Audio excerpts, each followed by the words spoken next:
गौतम ने कहा, भगवान कहते हैं कि गुरु के बगैर ज्ञान नहीं होता, लेकिन तीर्थंकर किसी को गुरु नहीं बनाता। आपका कोई गुरु नहीं है, फिर आपको ज्ञान कैसे हुआ? भगवान ने कहा, गौतम तुमने बहुत अच्छी बात पूछी।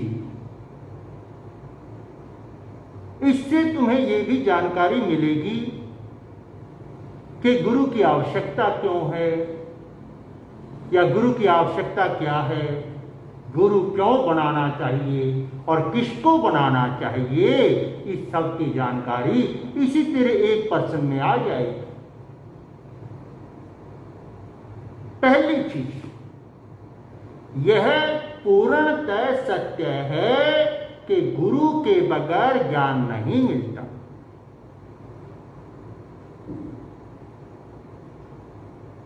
चाहे कोई भी हो, प्रत्येक को गुरु के अंडर रहना ही पड़ता है। तो पहली बात तो ये कि गुरु के बगैर ज्ञान नहीं मिलता, यह पूर्णतः सत्य है। अब दूसरी बात, तुमने कहा कि तीर्थंकर के कोई गुरु क्यों नहीं होता। तीर्थंकर के भी गुरु था, लेकिन अतीत में पिछले जन्मों में तीर्थंकर ने उस गुरु से मार्ग की जानकारी ली, मार्ग पहचाना, जाना और शरीर छोड़ दिया। उसके बाद तीर्थंकर के भाव में पैदा हुआ और पैदा होते ही वह 3 ज्ञान का धारक होता है। 3 ज्ञान का धारक होने के कारण से तीर्थंकर अपने अतीत की वो सारी जानकारी लेकर के पैदा होता है। अब उसे वो जानकारी है पीछे की,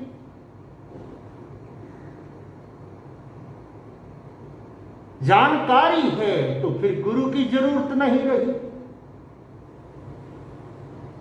गुरु की जरूरत वहीं तक थी जहां तक जानकारी नहीं थी।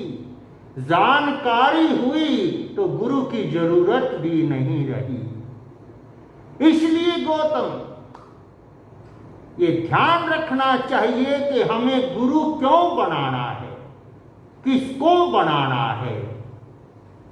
ऐसा नहीं कि गुरु तो होना ही चाहिए, फिर वह कोई भी हो।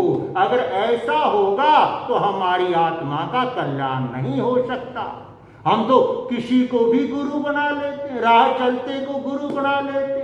बाप का गुरु था, हमारा हो गया। पत्नी का गुरु था, हमारा हो गया।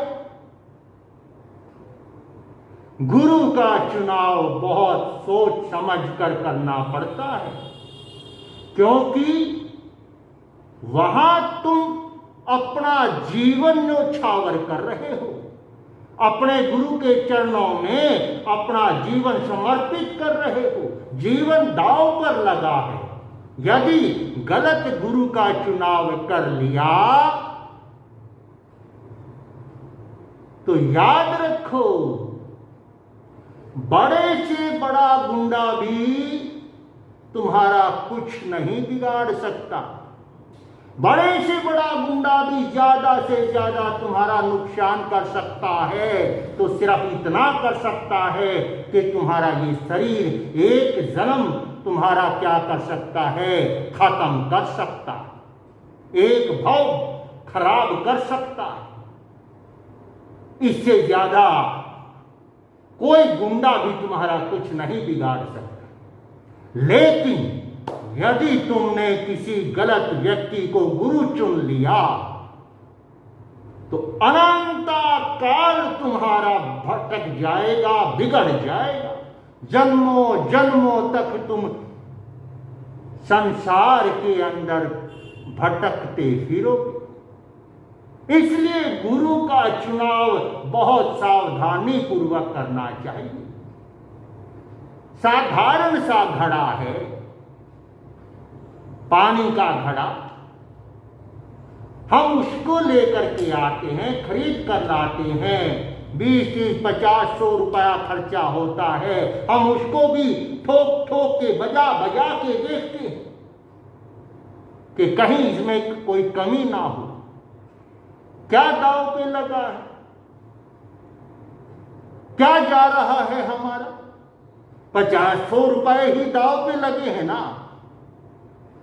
जब हम 50-100 रुपए को इतना ध्यान पूर्वक दांव पर लगाते हैं तो ये जीवन ही दांव पर लग रहा है। पूरे का पूरा जीवन दांव पर लगा रहे हो और वहां इतना भी नहीं देखते कि जिसको तुम गुरु बना रहे हो वो तुम्हारे जैसा है या तुम्हारे से कुछ आगे का है। अगर तुम्हारे जैसा ही है, ना तुम मार्ग जानते ना वो मार्ग जानता, और तुमने उसको गुरु बना लिया तो वो खुद तो डूबेगा, तुम्हारे को भी ले डूबेगा। और ना सिर्फ ले डूबेगा, वो तुम्हें ऐसे ऐसे मार्गों पर ले जाएगा कि तुम्हारे कई जन्म खराब हो जाएंगे। अंधा अंधे को ठेलेगा तो कुएं में ही पड़ेगा। इसलिए गौतम, गुरु का चुनाव करते समय विशेष ध्यान रखना चाहिए। हर किसी को गुरु नहीं स्वीकार करना चाहिए। हाँ, मैं पहले भी कहा है कि साधु है, तपस्वी है, ध्यानी है, ज्ञानी है, विद्वान है, क्रियाकांडी है, मान सम्मान इज्जत बिल्कुल करो, करनी भी चाहिए। लेकिन गुरु गुरु नहीं कहला सकता। गुरु तो वही होगा जो हमें मार्ग बता पाए। अब यहां प्रश्न एक भी खड़ा होता है कि मार्ग तो सभी बताते हैं। किसी के पास चले जाओ, अनपढ़ से अनपढ़ के पास, अनपढ़ से मतलब अज्ञानी से अज्ञानी के पास चले जाओ, मूर्ख से मूर्ख के पास चले जाओ, उसके पास भी कतार मिल जाएगी तुम्हें शिष्यों की।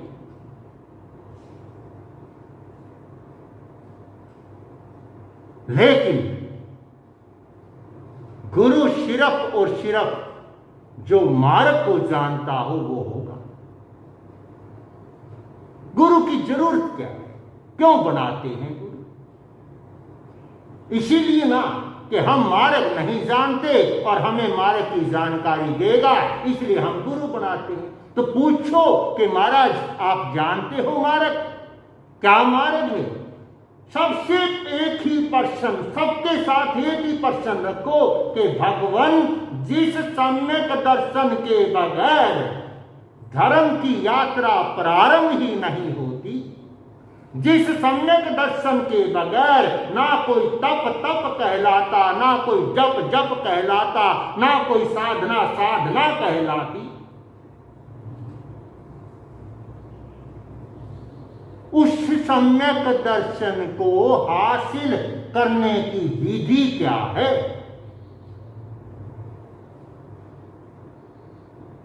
शास्त्रों का जानकार, थोपड़ों का जानकार होने से काम नहीं चलेगा। बहुत हैं 14 पूर्व के जाता हुए हैं और वो भी भटक गए। मार्ग की जानकारी, गुरु की कसौटी मार्ग की जानकारी। अगर मार्ग जानता है तो गुरु है और मार्ग नहीं जानता तो गुरु नहीं है। लेकिन धारणा बना दी कि गुरु तो बनाना ही पड़ेगा, और हमारे यहां तो ऐसी परंपराएं चल पड़ी हैं कि जैसे पुराने समय में खानदानी पंडे होते थे, पुजारी होते थे, नाई होते थे। खानदानी, ऐसे खानदानी गुरु हैं। मेरे बाप का गुरु इसका गुरु था, ये मेरा गुरु, मेरे बेटों का गुरु इसका चेला बनेगा, ये खानदानी गुरु परंपरा नहीं होती। गुरु की परंपरा तो ज्ञान से आती है, मार्ग की जानकारी से आती है। अब यहां पर भी मार्ग की जानकारी का ठेका हर कोई लेगा, ये भी ध्यान रखना। हर कोई कहेगा मैं मार्ग जानता हूं, तो पहले तो मैंने आपसे 2 दिन पहले बोला था, उनसे यही पूछो कि मार्ग सम्यक दर्शन होता क्या है। मार्ग तो बहुत दूर की बात, कहते किसे हैं, मिथ्या तो होता क्या है, कहते किसे हैं, उसे मिटाएं कैसे।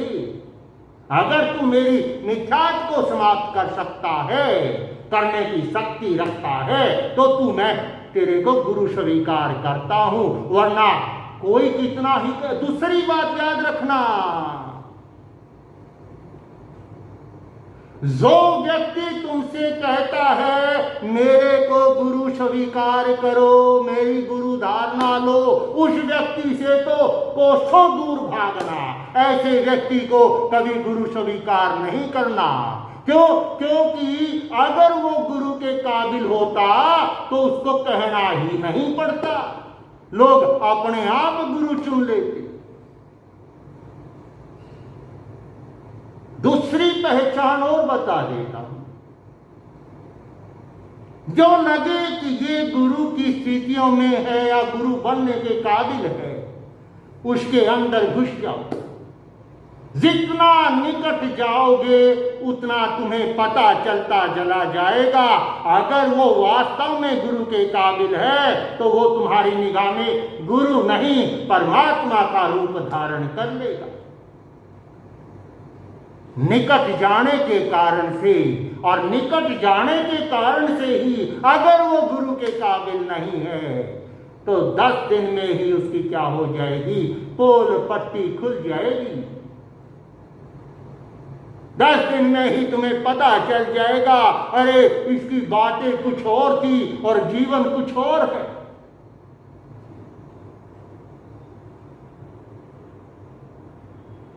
समस्याएं बहुत हैं।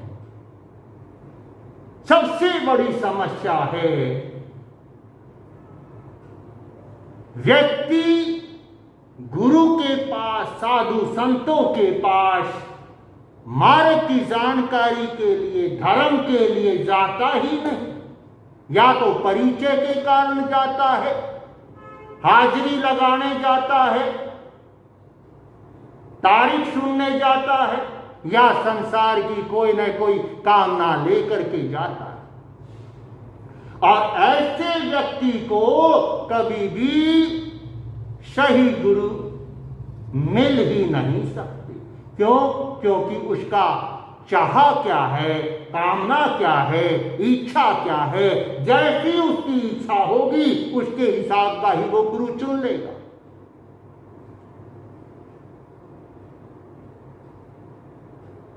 उसको मदारी टाइप का गुरु बहुत पसंद आएगा, जो चमत्कार दिखाता। और कहते हैं ना कि चमत्कार को नमस्कार। और चमत्कार दिखाता कौन है? जो तुम्हें प्रभावित करना चाहता है। क्यों करना चाहता है प्रभावित?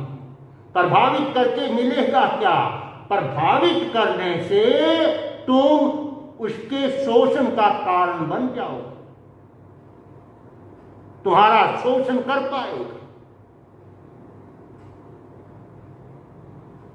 जगह जगह आपको इस प्रकार के संत मिलेंगे, गुरु मिलेंगे, सन्यासी, बाबा, फकीर, कुछ भी कहो आप उसको।